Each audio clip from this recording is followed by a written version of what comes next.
Dans la mosaïque des régions et provinces de la Chine, le Tibet est une création récente, puisque c'est en 1965 que fut créée la région autonome du Tibet, que les Chinois appellent Xizang. Mais le Tibet d'aujourd'hui n'est plus que la moitié de l'ancien Tibet ethnique, et dans ce nouveau découpage, la province d'Amdo, au nord-ouest du Grand Tibet, rattachée maintenant au Qinghai, était à jamais coupée de Lhasa. Pourtant, c'est en Amdo que naquit le moine réformateur Tsongkhapa, qui fonda l'ordre des bonnets jaunes et le fameux monastère de Kumbum. Et c'est aussi en Amdo que naquit l'actuel Dalai Lama, 14e du nom. C'est de Kumbum que partirent en 1844 les deux premiers missionnaires français, les pères Huc et Gabé, pour leur incroyable expédition vers Lhasa. Et 80 ans plus tard, c'est à Kumbum que séjourna Alexandra David-Nel, la première femme occidentale à pénétrer à Lhasa. Enfin, bien que dans la province du Gansu, c'est aussi à Amdo que se situe la ville de Chiare, qui abrite le monastère de la Brangue. La partie ouest de l'Amdo est un grand plateau, à 3000 mètres d'altitude, recouvert d'immenses plaines d'herbes, domaine des pasteurs nomades tibétains, qui vivent là avec leurs troupeaux de yaks, de chèvres et de brebis. Ces nomades, divisés en clans, vivent dans des tentes, et non pas dans des yourtes comme leurs voisins mongols. La partie est est plus montagneuse et plus austère. Le père Huc, en la traversant, avait noté « Ce pays est d'un aspect triste et sauvage. L'œil ne découvre de tous côtés que montagnes d'ocre rouge ou jaune, presque sans végétation. » Cependant, au milieu de cette contrée plutôt austère, on est surpris de découvrir quelques maisons et même des petits villages, dont les habitants semblent retranchés derrière les murs qui entourent leurs habitations.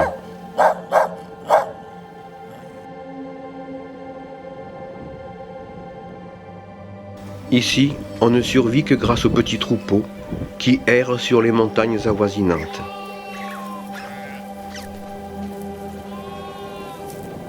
Les yaks sont le pivot de l'économie. Le dri, la femelle, donne un lait dense, crémeux, riche en graisse, qui fournira ce que nous appelons le beurre de yak. Beurre qui sera utilisé pour la cuisine, le thé, l'éclairage et même comme cosmétique pour se protéger du froid et du soleil. L'hiver, très froid et très sec, pose le problème de l'alimentation en eau pour les hommes comme pour les animaux. Ce qu'on pourrait prendre de loin pour des torrents impétueux ne sont jamais que des torrents gelés. Avec des températures nocturnes inférieures à moins 20 degrés et des températures diurnes qui ne dépassent pas les plus 15, l'eau ne dégèle pas et, sécheresse aidant, ne coule plus dans le creux des ravins. Pourtant, il reste encore de l'eau en profondeur dans le lit des ruisseaux. Des puits ont donc été creusés et l'on vient, comme dans les déserts tropicaux, tirer l'eau que l'on devra transporter jusqu'à la maison.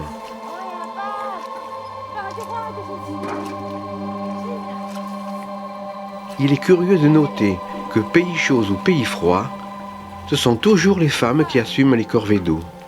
Elles en profitent d'ailleurs pour faire un peu de lessive et même pour pousser la chansonnette.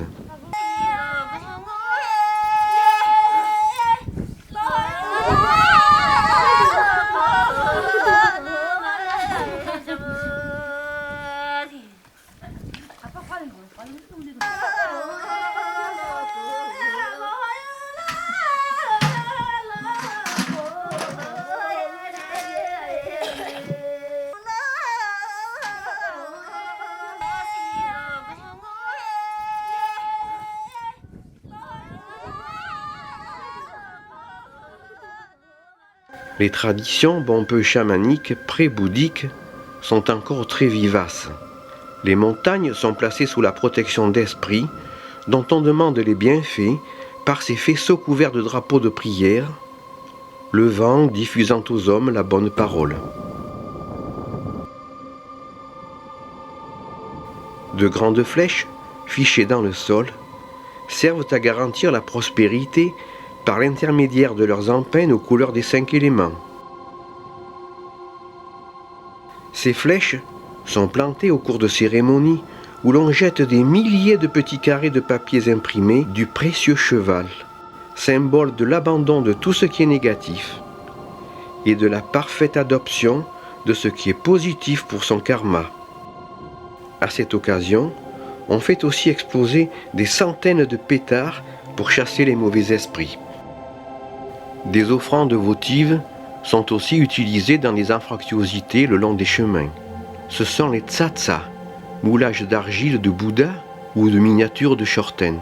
Ces tsatsa, qui ont valeur de talisman, ont pour but de contenir les forces adverses et de préserver la sainteté des lieux. De petits temples bon peu et non bouddhistes se rencontrent aussi dans des endroits perdus. L'officiant, qui est autant chaman que moine, verse de l'eau lustrale sur le dos préalablement dénudé de ses fidèles. Sans doute un rite de protection ou de purification.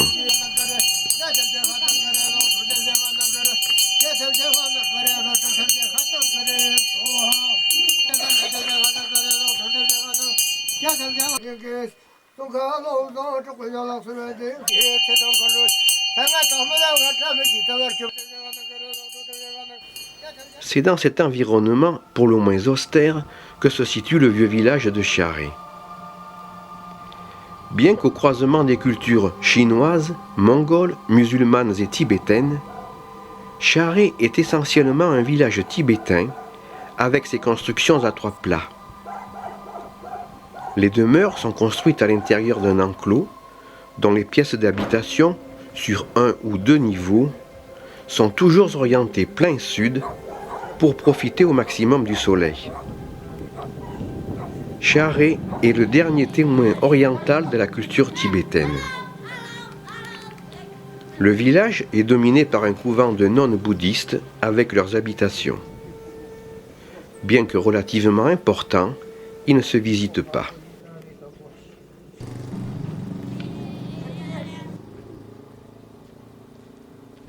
Par contre, c'est au bas du village que se situe le monastère pour les moines, monastère qui appartient à l'ordre Nyingmapa des bonnets rouges et non à l'ordre Gelugpa des bonnets jaunes, qui régit le grand monastère Labrang de Charé. Là encore, seul l'extérieur du temple est accessible. Fidèles à la tradition, les portraits des 4 Lokapola gardent l'entrée du temple.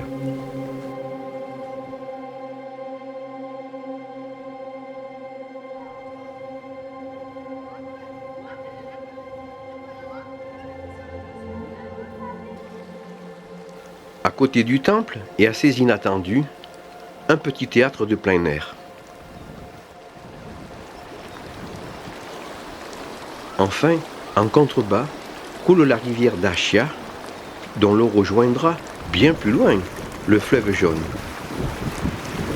Sur le côté est du village et au nord de la rivière, le monastère Labrang.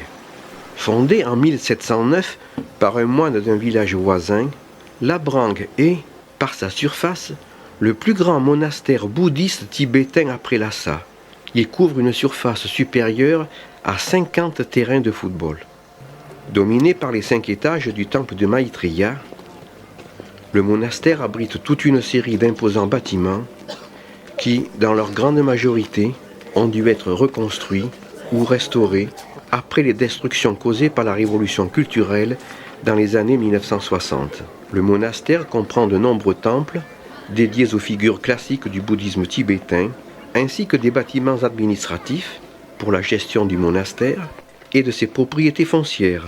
Mais Labrang est surtout célèbre pour son université qui comprend 6 prestigieux collèges. Le collège de bouddhisme ésotérique, les petits et grands collèges de théologie, le collège d'astrologie, le collège de doctrine et enfin le collège de médecine auquel est rattaché l'hôpital ainsi que la pharmacie où les moines vendent leurs médicaments. Dans le pluralisme thérapeutique tibétain, les remèdes, qui sont essentiellement des préparations sous forme de poudre, de décoctions ou de pilules, combinent les éléments d'une riche matière médicinale où prédominent les produits d'origine végétale. De nombreuses salles de prière, il y en aurait plus de 90, complètent cet ensemble. La salle principale, qui donne sur une grande place, peut contenir 4000 personnes. Malheureusement, aucune image ne peut être prise à l'intérieur des bâtiments de la Brangue. Des cartes postales permettent cependant d'avoir une idée de l'intérieur, qui reste très classique par sa disposition, ainsi que par ses statues de Bouddhas et de Bodhisattvas, avec en plus, ici, Tsongkhapa, le fondateur de l'ordre Gelugpa des Bonnets jaunes.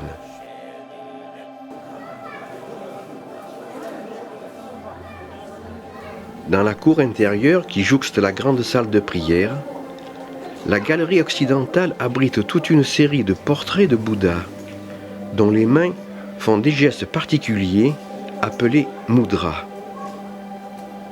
Tous les Bouddhas sont dans la posture dite de diamant, avec les deux jambes parfaitement entrecroisées. Voici le mudra de la prédication, de l'enseignement, du don, de la méditation et celui de la prise de la terre à témoin du triomphe de Bouddha sur le dieu de la mort. Tous ces mudras, car ils sont très nombreux, voisinent avec d'autres symboles du bouddhisme tibétain. Par exemple, les ténèbres de l'ignorance seront tranchées par l'épée flamboyante de Manjusri.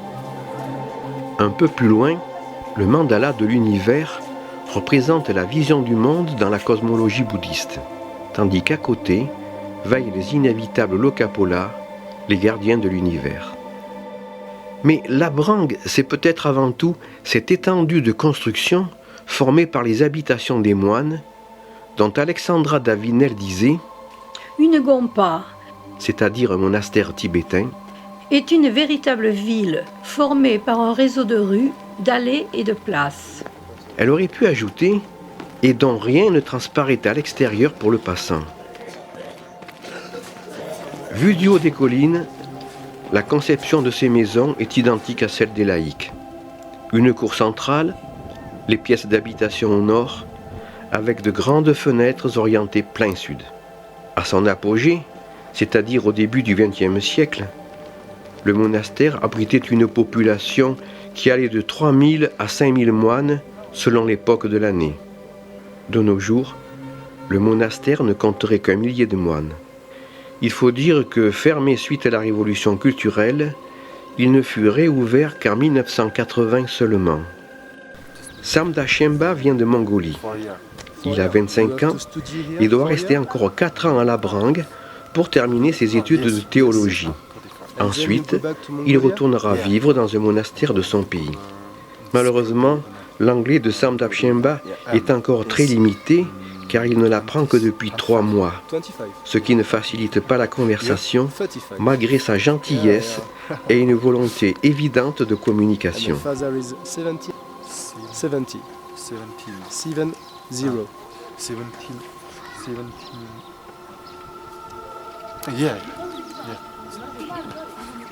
Les moines de la Brangue viennent du Qinghai, du Gansu, du Sichuan, de la Mongolie intérieure et, comme on l'a vu, de la Mongolie extérieure.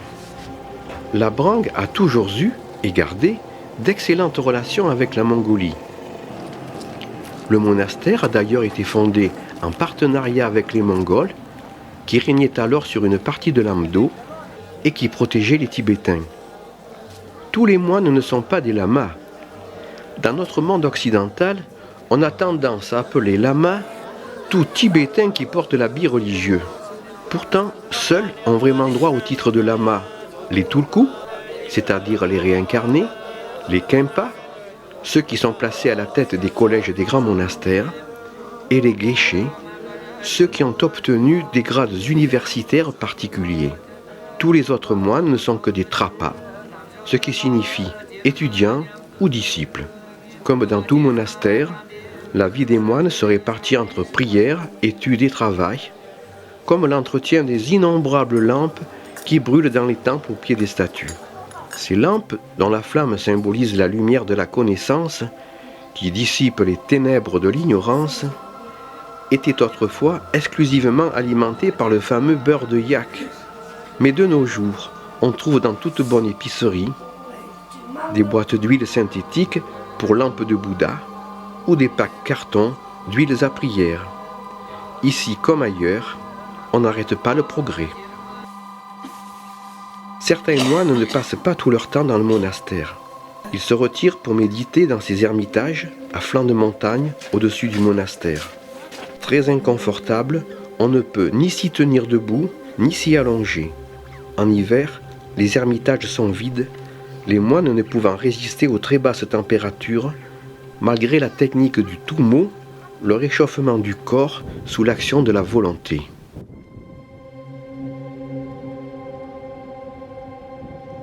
Le monastère est fermé au nord par un mur que longe le chemin dit des pèlerins, et au sud par une série de galeries et de kiosques qui abritent 1174 moulins à prière sur près de 2 km.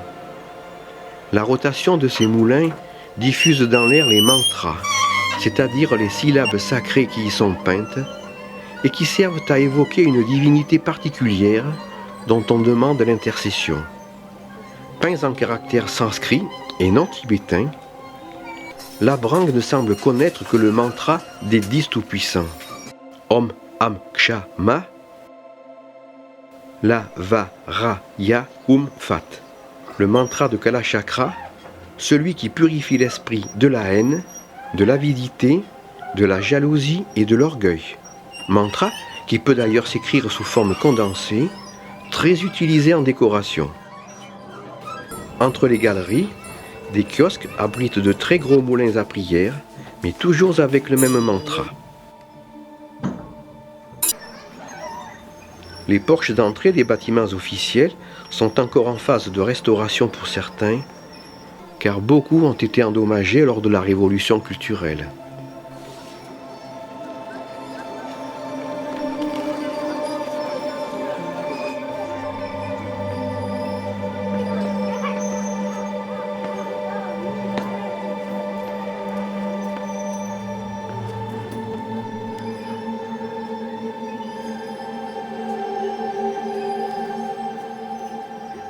La pagode verte Gongtang n'est qu'un stupa construit en 1993 dans le style tibétain qui abrite d'élégants Bouddhas. On y trouve enfin, répété des milliers de fois, et en tibétain, le fameux mantra Om Mani Padme Hum. Les extrémités est et ouest du monastère sont marquées chacune par un grand stupa blanc.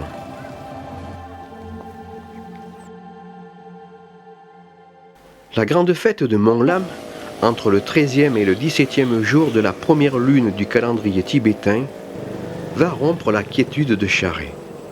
Des milliers de Tibétains vont envahir le monastère. Venus de tout l'Amdo, nomades et sédentaires vont se retrouver pour partager avec les moines les rites religieux qui vont se succéder au cours des 4 jours que va durer la célébration.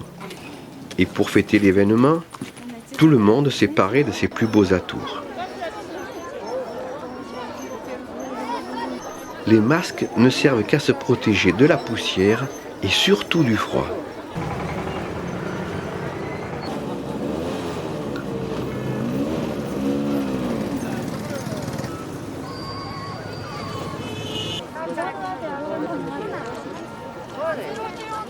Les coiffures élaborées sont le signe d'appartenance à une bonne famille.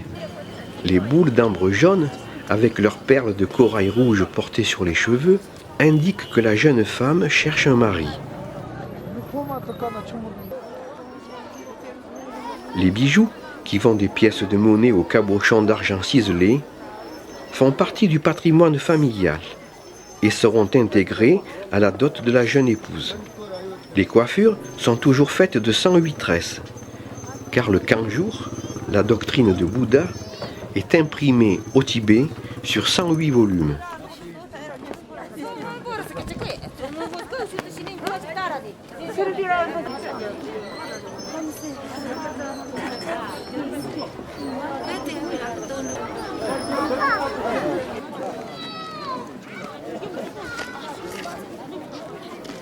Le pendentif, en forme d'ancre, rappelle celui qui servait à accrocher les seaux de la traite.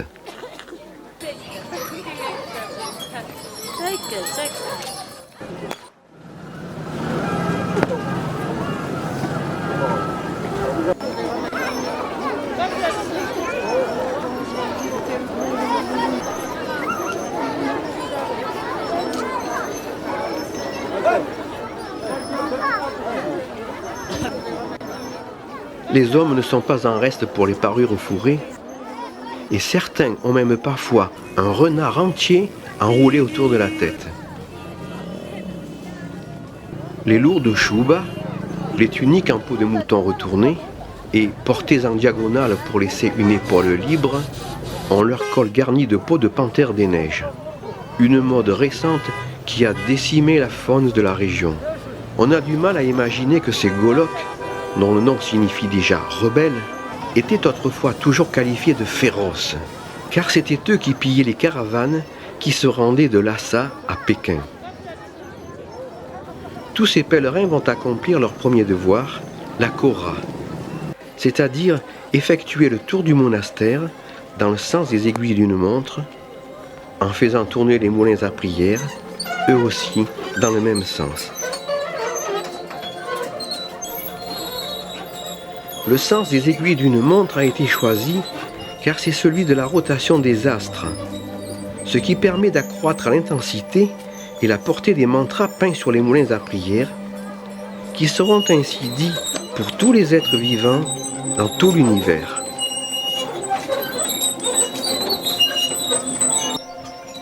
Certains pèlerins effectuent leur Kora en rampant tout le long du chemin. La prosternation n'est pas un acte de pénitence, c'est une notion inconnue dans le bouddhisme tibétain.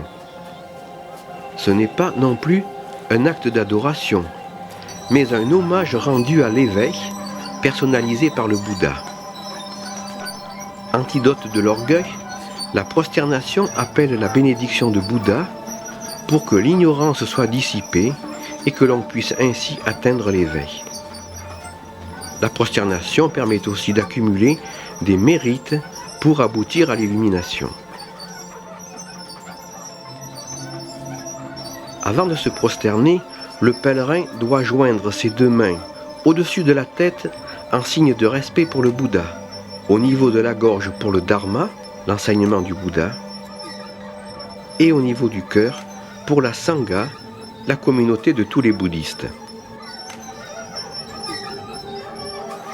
Certains pèlerins, pour augmenter leur mérite, se déplacent non pas dans le sens du chemin, mais perpendiculairement à celui-ci, c'est-à-dire en avançant seulement de 30 cm à chaque prosternation.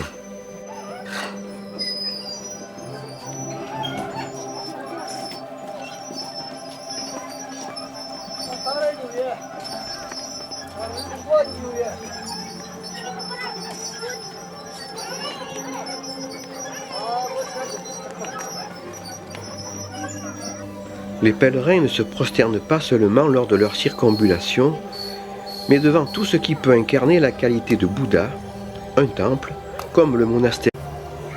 On se prosterne aussi en récitant silencieusement des louanges aux trois objets du refuge, Bouddha, Dharma et Sangha, et en esprit, en cultivant foi et respect pour les trois refuges.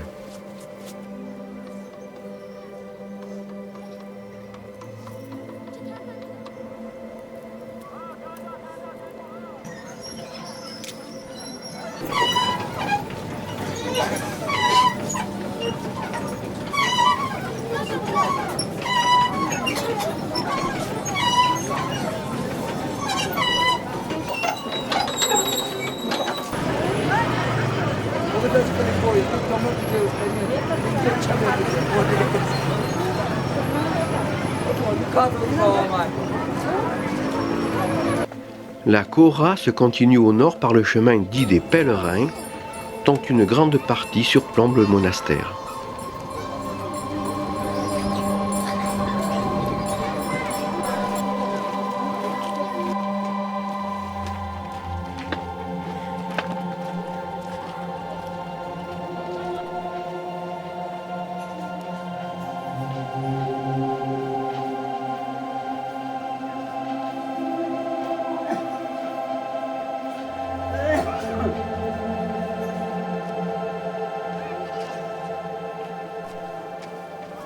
Sur ces buissons, on accroche encore des bouts de laine ou des rubans. Un vieux rite pré-bouddhique d'offrande aux esprits.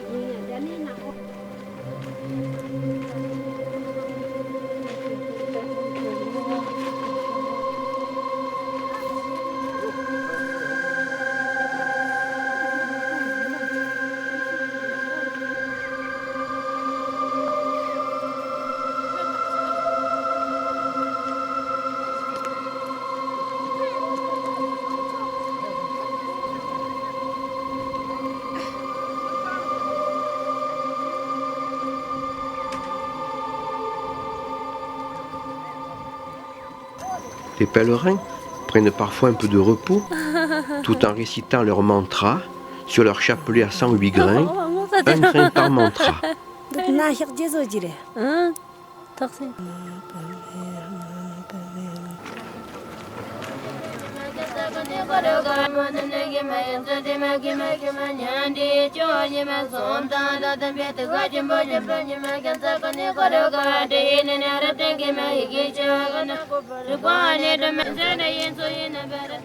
Près de l'extrémité est du chemin, 2 pavillons abritent les inévitables moulins à prière, comme s'il fallait compenser leur absence le long du chemin.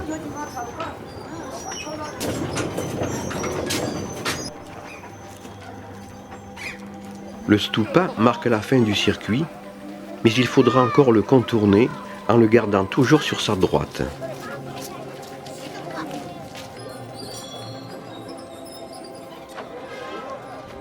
La Kora terminée et la Mampé, il faut ensuite visiter les nombreux temples du monastère. Sur la grande place, les marchands de kata, les écharpes de félicité, attendent les pèlerins. Ces écharpes sont de toutes les cérémonies. On offre une kata à une divinité, à un lama ou à un lieu sacré, en signe de vénération. Il est donc fortement conseillé d'en disposer avant de commencer la visite.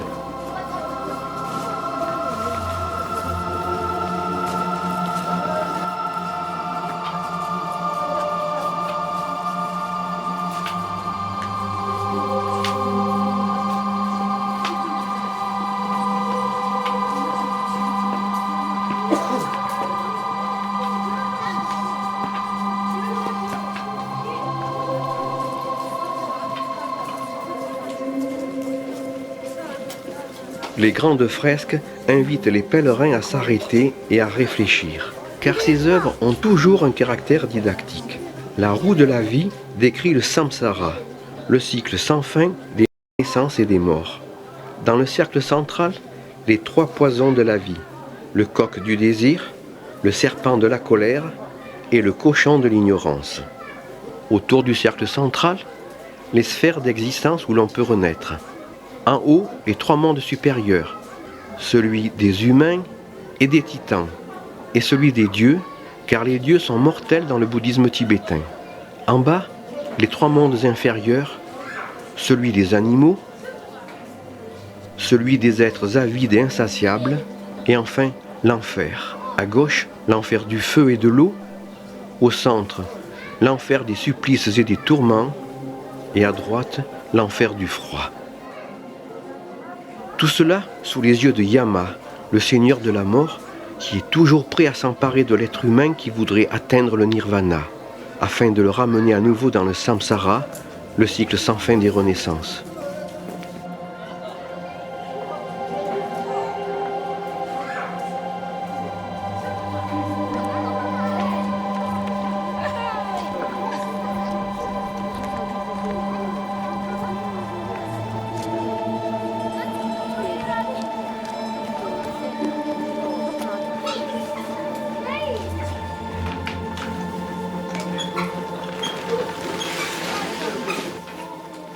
Les pèlerins s'en vont ainsi de temple en temple, sans oublier de faire tourner les moulins à prière.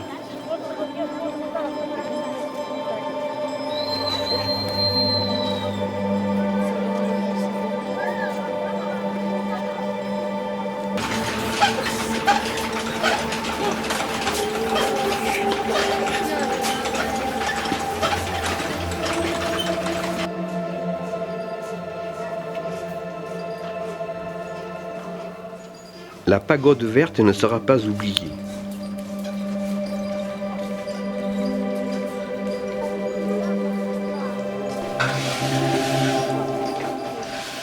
Une heure de queue pour, au sommet, pouvoir s'incliner devant une statue de Bouddha, puis redescendre et faire tourner les inévitables moulins à prière.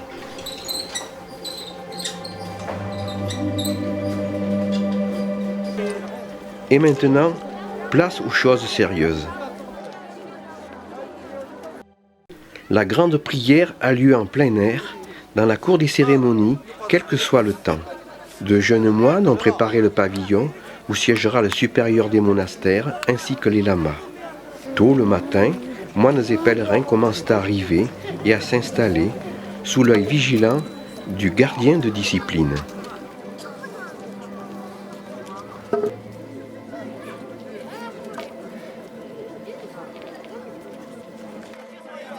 De jeunes moines, dans leur robe fuchsia, vont devoir participer à un débat fondé sur un jeu de questions et de réponses sous la conduite de quelques lamas afin de tester leurs connaissances.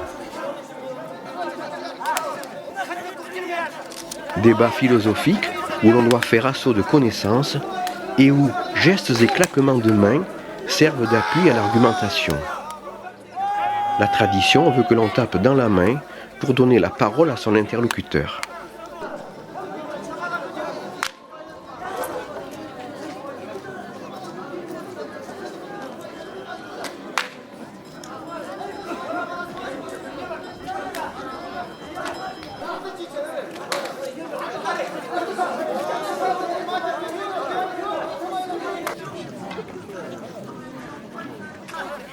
Les lamas, en grande tenue, vont s'installer à leur tour sur le devant du pavillon.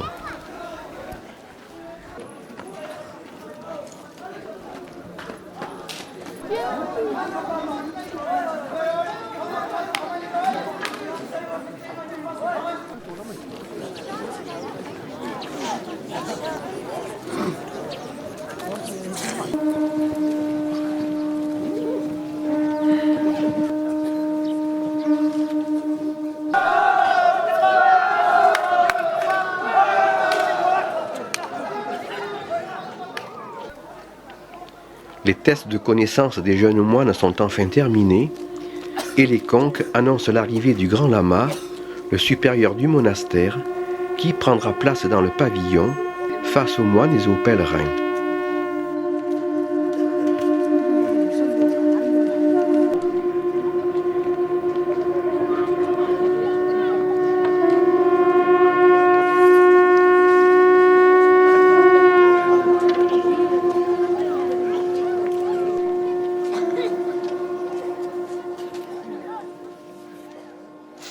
Les moines récitent alors à voix basse les formules de la grande prière pour le bien et la prospérité du pays, de la religion et de tous les êtres vivants. C'est Tsongkhapa, le fondateur de l'ordre, qui avait instauré cette cérémonie dans les années 1400.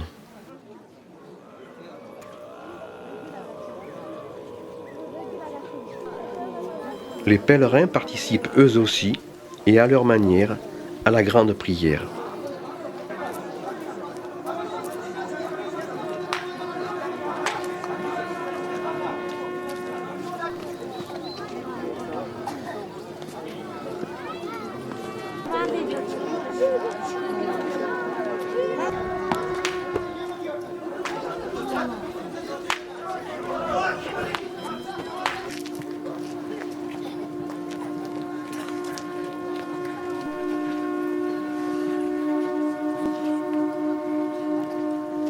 Les lamas vont retourner leur cape avant de se prosterner devant leur supérieur, en signe de soumission, marquant ainsi la fin de la cérémonie.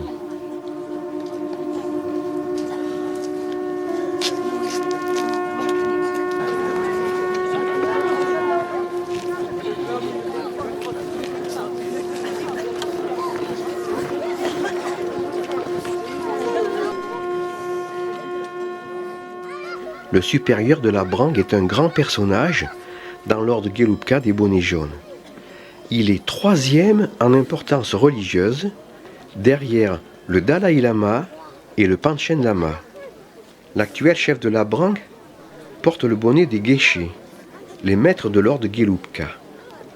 Il a droit au titre de Rinpoché, c'est-à-dire lama réincarné, car il est la 6e réincarnation de Jamyang Shepa, le fondateur de la Brang, et donc la réincarnation du petit garçon, alors supérieur de la Brang, qu'avait rencontré Alexandra David-Nel.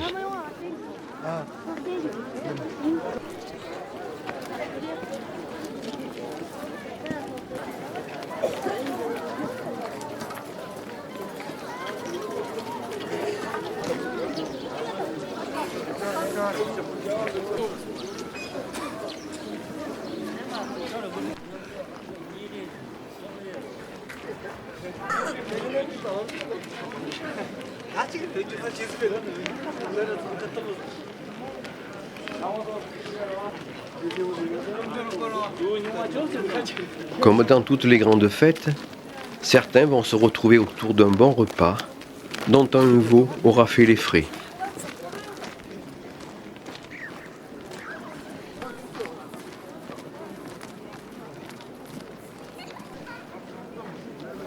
Ceux qui ne sont pas invités pourront toujours se divertir en assistant au spectacle très chinois donné dans le petit théâtre de leurs confrères.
Les tankas sont des peintures sur toile de sujets religieux exécutées d'après des règles très strictes.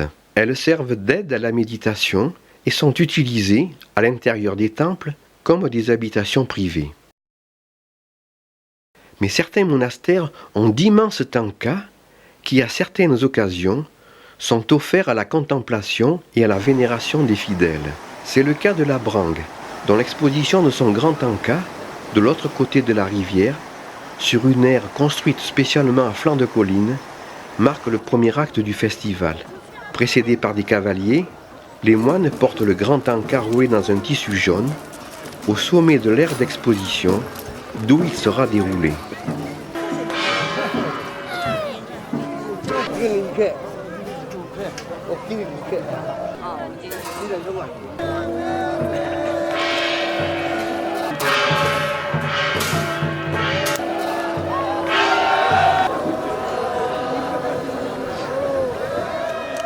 Le tanka, qui fait 20 mètres sur 30, représente le Bouddha historique Sakyamuni, qui rappelle aux pèlerins leur engagement à parcourir la voie pour atteindre l'éveil.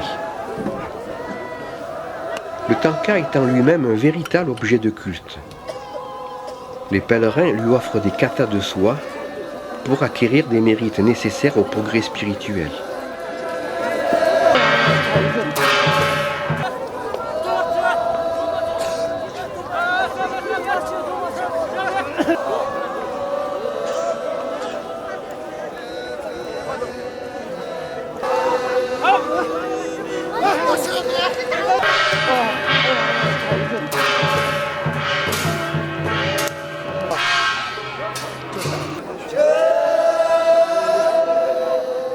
Le Rinpoché et ses lamas viennent eux aussi se prosterner devant le grand Tanka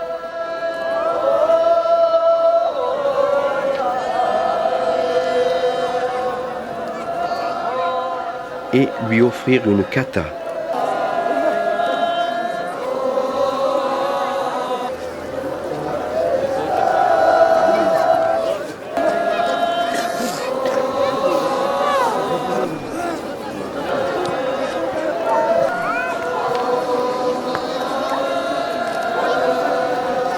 Ce tigre fait partie du service d'ordre.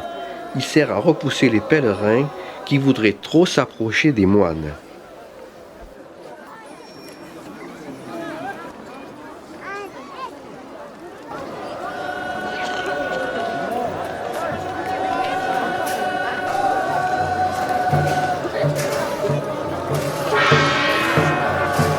Ces moments de grâce se terminent vite, car le grand Tanka n'est exposé que 2 heures à peine.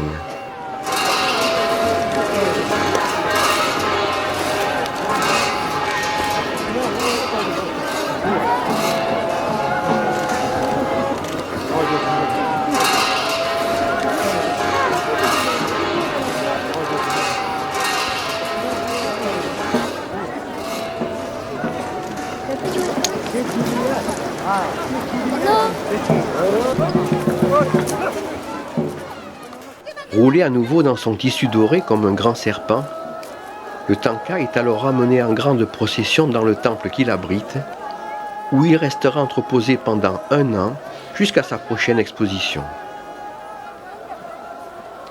Le retour du Tanka se fait au milieu d'une foule en liesse et en délire, car nombreux sont ceux qui voudraient toucher l'étoffe sainte pour en recevoir la bénédiction, malgré un service d'ordre qui essaye de repousser les pèlerins à coups de bâton, mais sans grand succès.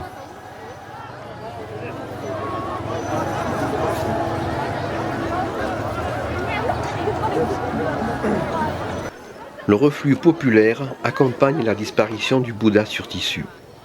Les pèlerins vont devoir retrouver leurs parents et amis au milieu de la foule, puis décider de la façon dont ils meubleront la journée, car il n'est que 10 heures du matin. Certains vont rentrer chez eux, visiter les temples, commencer ou continuer une kora, ou tout simplement se rendre à l'un des 2 marchés, situés à l'est et à l'ouest du monastère.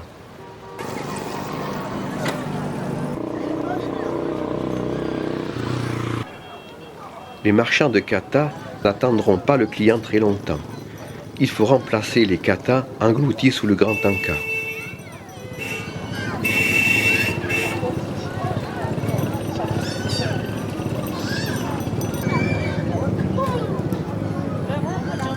Les cordonniers semblent avoir beaucoup de succès, surtout auprès des dames.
Ces branches séchées, que l'on trouve partout et en toute quantité, sont des branches de genévrier.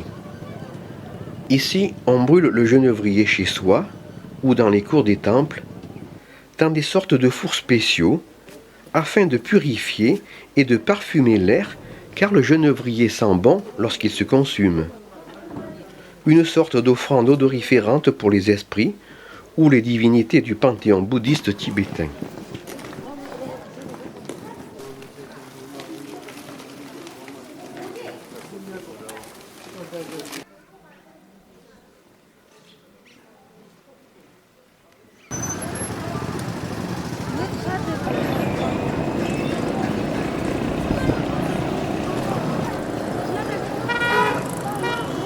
Bien qu'essentiels, les produits proposés sur les deux petits marchés tibétains ne peuvent rivaliser avec les boutiques de la ville moderne de Charé. Car à l'est du monastère, il existe une nouvelle ville, une agglomération rue, comme on en trouve beaucoup dans la Chine d'aujourd'hui.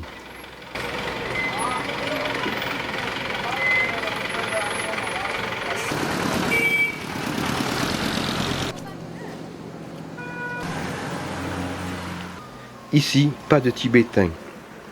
Dans le Charé moderne, ne demeurent que des Chinois Han, avec une très forte minorité de musulmans rouis.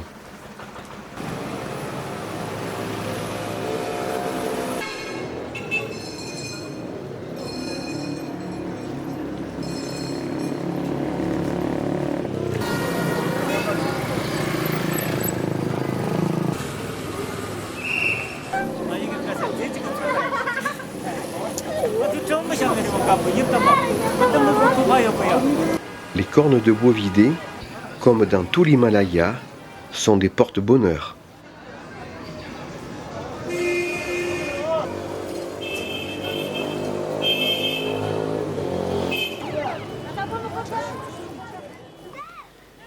Les pèlerins tibétains arpentent l'extrémité commerçante de la rue, un peu comme le feraient des touristes.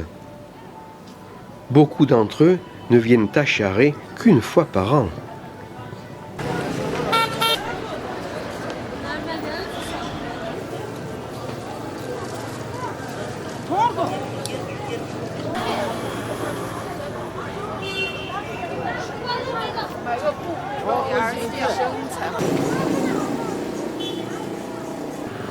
Les élégantes tibétaines se promènent non seulement pour faire les boutiques de tissus ou de bijoux, mais aussi pour se faire remarquer. Sait-on jamais, on pourrait faire des rencontres intéressantes.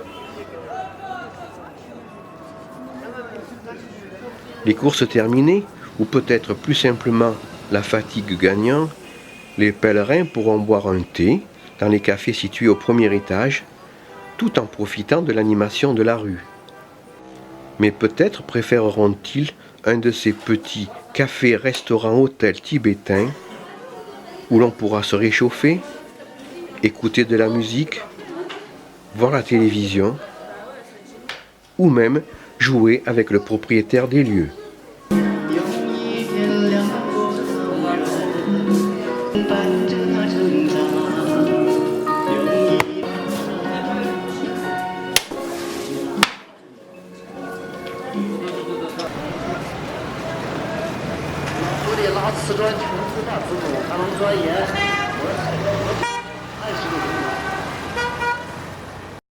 Le deuxième jour du festival est consacré aux danses cham, qui dérivent de vieux rites chamaniques, danses qui vont se dérouler devant le temple principal. Les chefs de clan des nomades ouvrent la cérémonie.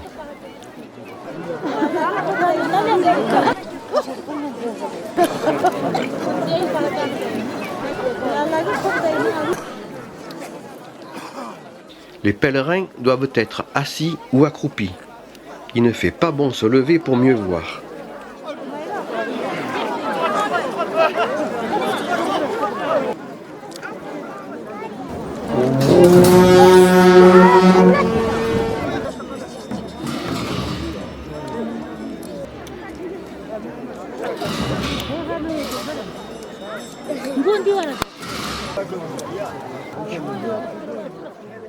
Musiciens et rinpochés en place, les danses peuvent commencer.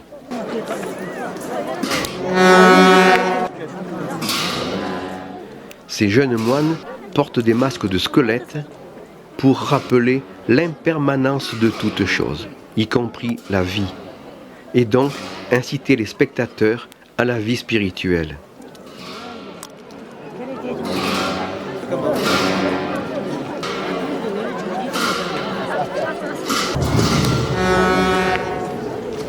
La danse du chapeau noir évoquerait la mort du roi Langdharma, un perfide souverain anti-bouddhiste du Tibet qui fut assassiné en 842 par un moine déguisé soit en sorcier, soit en danseur, car il y a plusieurs versions. La mort du souverain ouvrit la voie au deuxième rayonnement bouddhiste du Tibet. Pour d'autres, cette danse serait une métaphore de la lutte que mène chaque être humain contre le mal qui est en lui. Une kata est offerte au danseur en reconnaissance de sa prestation jugée remarquable. «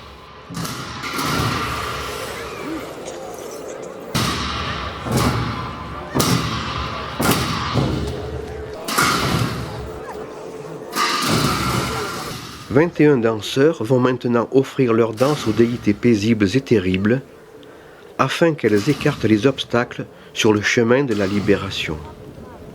Pour les moines, la danse est une méditation et un partage spirituel avec la communauté laïque qui vit en symbiose avec le monastère.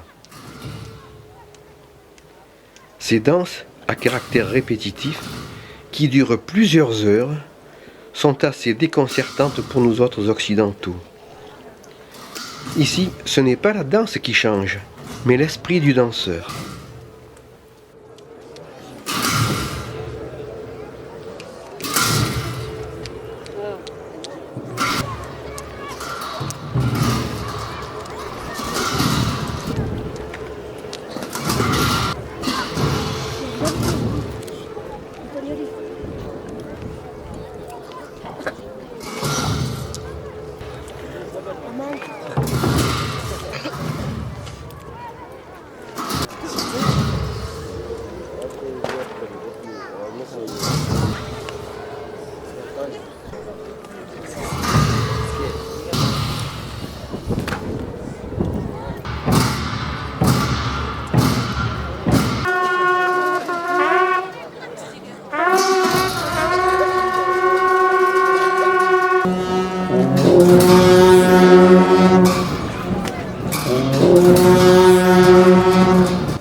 Ce danseur à l'aspect courroucé est Mahakala, le grand protecteur du Dharma, avec ses trois yeux qui symbolisent la connaissance des trois temps, le passé, le présent et l'avenir. Sa couleur noire est le symbole de la nature immuable de l'enseignement du Bouddha. Son diadème à 5 crânes représente 5 poisons: désir, haine, ignorance, jalousie et orgueil. Les filets blancs portés sur les robes des danseurs sont réalisés à partir d'ossements humains. Il faut préciser qu'ici, on n'enterre ni on incinère les morts. Ceux-ci font l'objet de funérailles célestes, c'est-à-dire que les cadavres sont découpés en morceaux dans des lieux isolés dans la montagne. Ils sont alors mangés par les chiens et par les oiseaux, les traditionnels vautours ayant été exterminés lors de la révolution culturelle. Ce danseur à tête de taureau est Yama, le seigneur de la mort, dont les attributs sont un sceptre en forme de squelette et une corde terminée par un crochet. 2 outils pour éliminer les interférences néfastes. Yama est à la fois protecteur du Dharma, l'enseignement de Bouddha, et seigneur de la mort. C'est lui qui décide dans quel monde doivent renaître les défunts. Il existe aussi un yama secret qui représente les perturbations internes du pratiquant, comme la colère ou le désir.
Ces divinités au visage courroucé sont diverses manifestations de Mahakala. Elles ont pour but d'effrayer, de disperser ou de détruire les démons qui voudraient s'attaquer à l'humanité. Elles ne sont donc pas tournées vers le pratiquant pour l'effrayer, mais vers les menaces qui se présenteraient à lui, le protégeant ainsi comme une sorte de garde rapproché.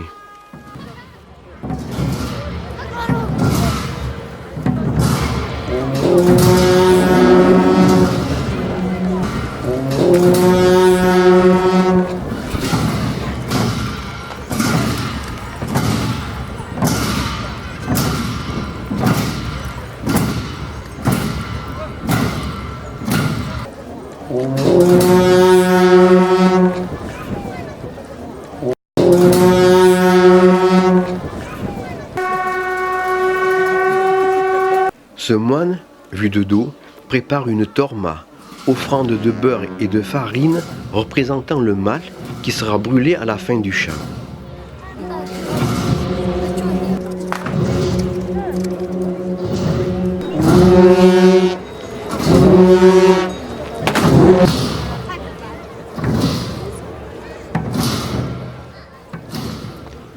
La danse n'est pas encore terminée que la torma du mal est jetée au bûcher, derrière les spectateurs, au milieu d'une pétarade censée effrayer les démons.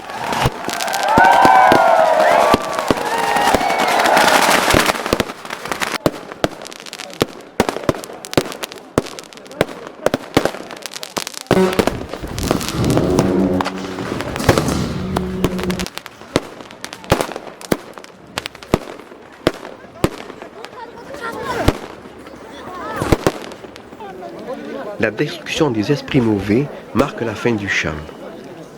Les moines vont pouvoir se dégourdir les jambes et se restaurer un peu.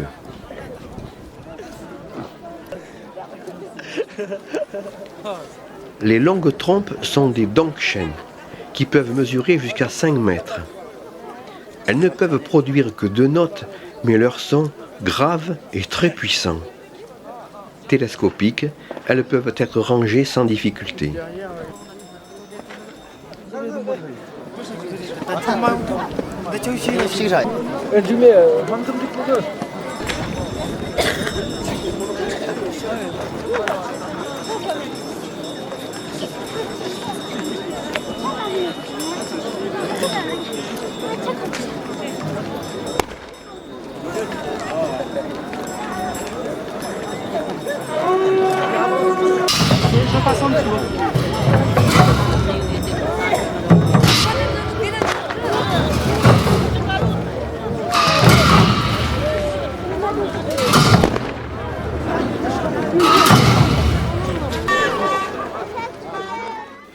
Les pèlerins vont partir à leur tour, après avoir rendu un dernier hommage à Yama.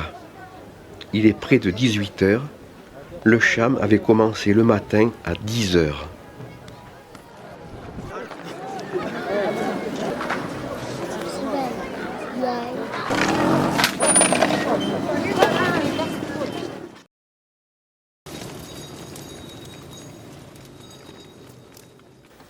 Troisième jour du festival. Heureusement, le vent se calme en milieu de journée, car c'est en soirée qu'a lieu l'exposition des sculptures en beurre. Ces tableaux en 3 dimensions sont réalisés en souvenir du 5e Dalai Lama, qui avait sculpté dans le beurre le paradis qu'il avait vu en rêve. Chaque collège présente un tableau tiré de l'histoire du bouddhisme et espère avoir le plus beau, car ces tableaux font l'objet d'un classement. Ces ouvrages en beurre forcent l'admiration, comme il avait déjà fait pour le père Huc qui écrivait alors « La vue de ces sculptures nous saisit d'étonnement. Jamais nous n'eussions pensé qu'au milieu de ces déserts, il puisse se rencontrer des artistes d'un si grand mérite. Les peintres et les sculpteurs que nous avions vus dans diverses lamaseries étaient loin de nous faire soupçonner tout le fini que nous eûmes à admirer dans ces ouvrages en beurre. Tous les personnages avaient une vérité d'expression qui nous étonnait. Les figures étaient vivantes, les poses naturelles et les costumes portés avec grâce et sans la moindre gêne. Ces bas-reliefs grandioses étaient encadrés par des décorations représentant des animaux, des oiseaux ou des fleurs. Tout cela était aussi en beurre et admirable par la délicatesse des formes et du coloris.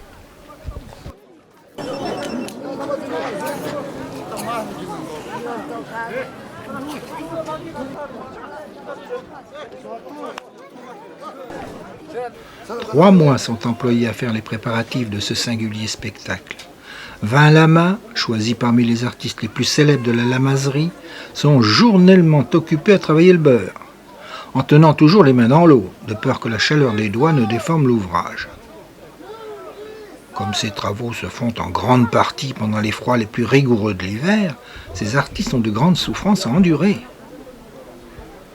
D'abord, ils commencent par bien brasser et pétrir le beurre dans l'eau, afin de le rendre ferme. Quand la matière est suffisamment préparée, chacun s'occupe de façonner les parties qui lui ont été confiées. Les ouvrages étant terminés, on les livre à une autre compagnie d'artistes chargée d'y apposer la couleur, toujours sous la direction du même chef.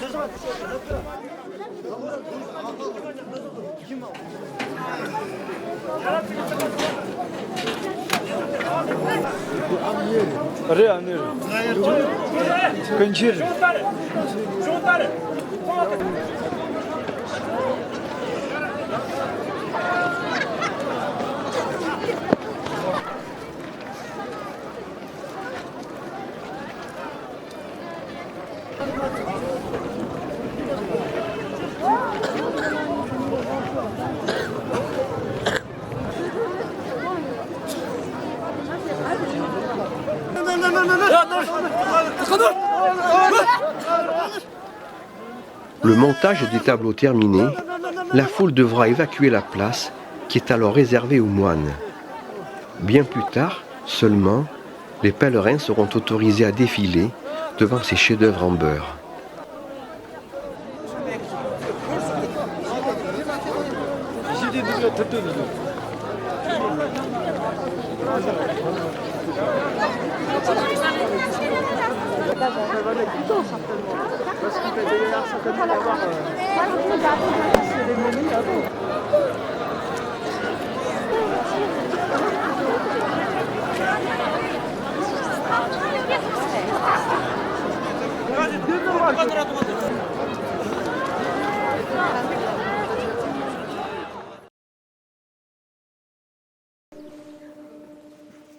C'est vers le temple de Maitreya que, tôt le matin, convergent les moines qui vont préparer la procession de Maitreya, qui marquera la fin du festival de Mont Lam.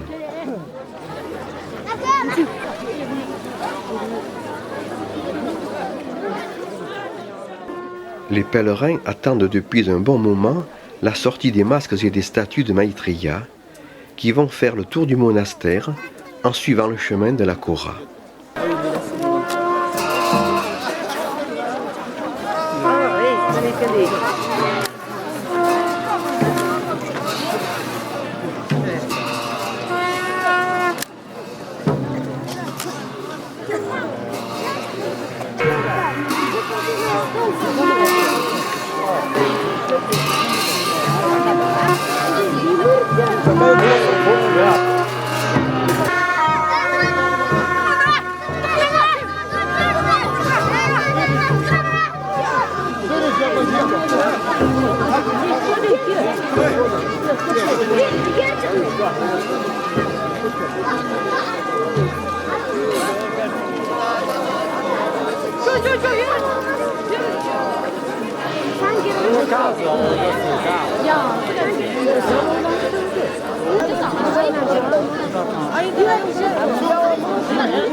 Maitreya, c'est-à-dire celui qui est amour, est le Bouddha du futur, celui qui se manifestera sur la terre lorsque le dharma du Bouddha actuel, Sakyamuni, sera parvenu à son extinction complète.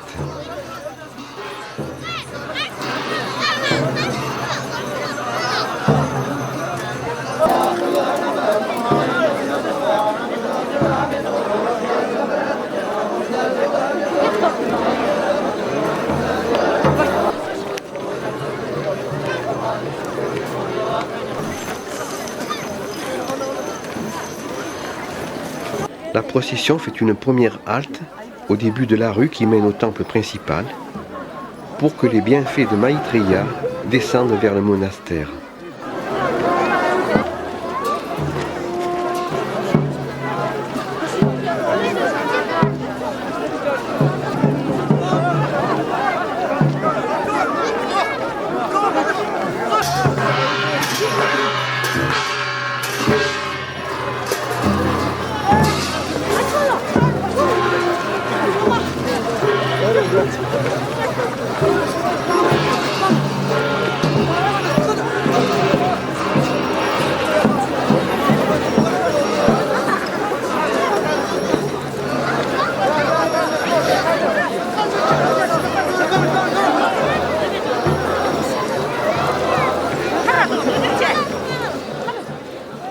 Ici, personne ne fait de comptage, mais on estime entre 10 000 et 12 000 le nombre de pèlerins qui participent à la procession.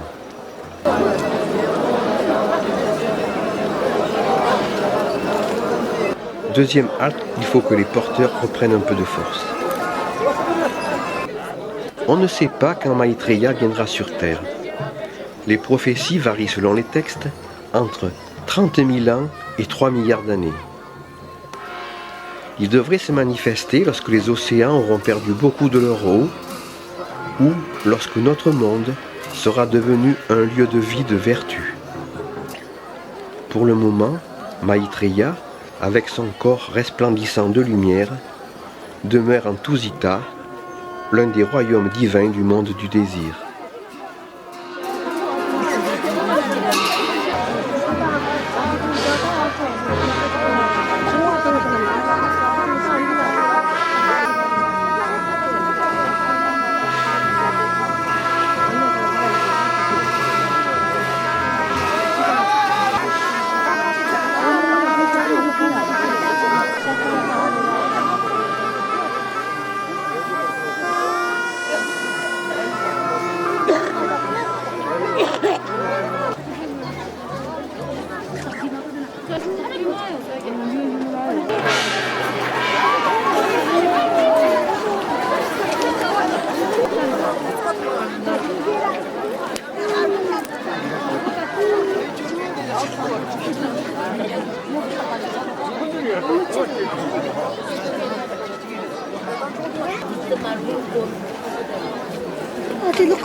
Les moines seront les premiers à pouvoir s'incliner devant les 4 représentations de Maitreya. Les lamas d'abord, suivis par les trapas.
C'est maintenant au tour des pèlerins de vénérer Maitreya.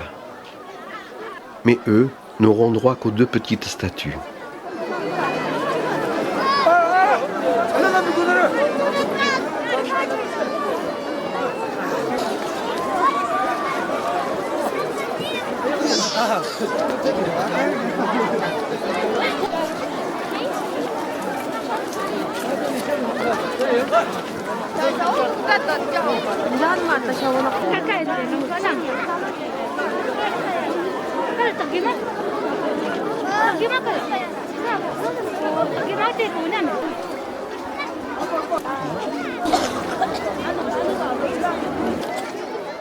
La fête est terminée.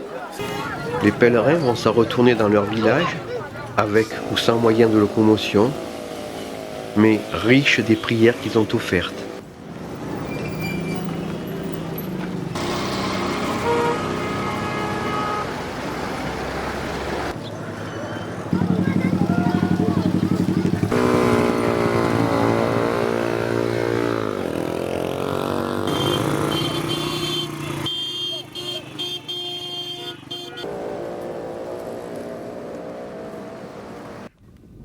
Et pour terminer, nous laisserons une dernière fois la parole au père Huc.